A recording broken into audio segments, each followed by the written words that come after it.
भारतीय वायुसेना को 12 नए Sukhoi fighter jet Su-30 MKI मिलने जा रहे हैं, जिससे देश की रक्षा ताकत को और अधिक मजबूती मिलेगी।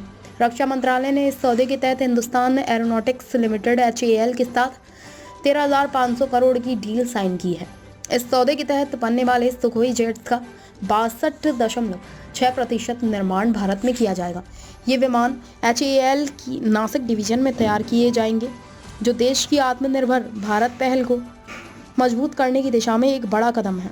रक्षा मंत्रालय ने इस डील पर बयान जारी करते हुए कहा कि यह सौदा न केवल भारतीय वायुसेना की क्षमताओं को बढ़ाएगा, बल्कि घरेलू रक्षा उद्योग को भी नई ऊंचाइयों पर ले जाएगा।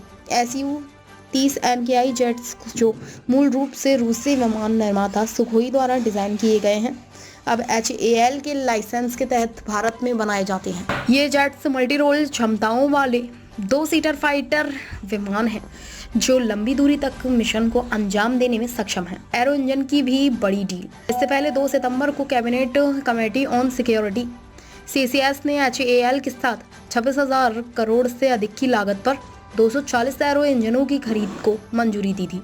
इन इंजनों का 54% निर्माण भारत में किया जाएगा और इन्हें HAL की कोरापुट ओडिशा डिवीजन में तैयार किया जाएगा। मंत्रालय के मुताबिक एरो इंजनों की पहली डिलीवरी अगले 1 साल में शुरू होगी और अगले 8 वर्षों में पूरी डिलीवरी पूरी कर ली जाएगी।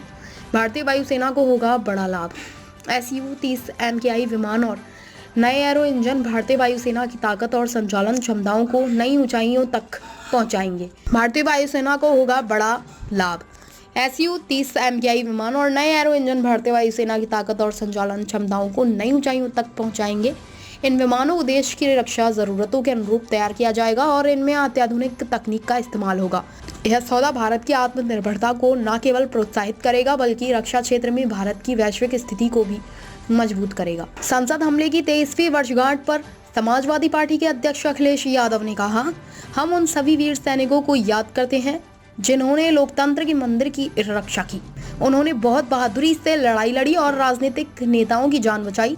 वन नेशन वन इलेक्शन पर बोलते हुए उन्होंने कहा, one nation one election BJP का चुनाव जीतने का जुगाड़ है।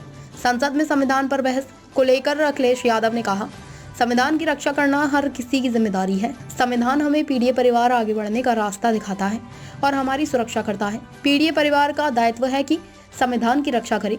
सरकार के फैसलों के कारण देश में असमानता बढ़ी है। धर्मनिरपेक्षता को और मजबूत किया जाना चाहिए।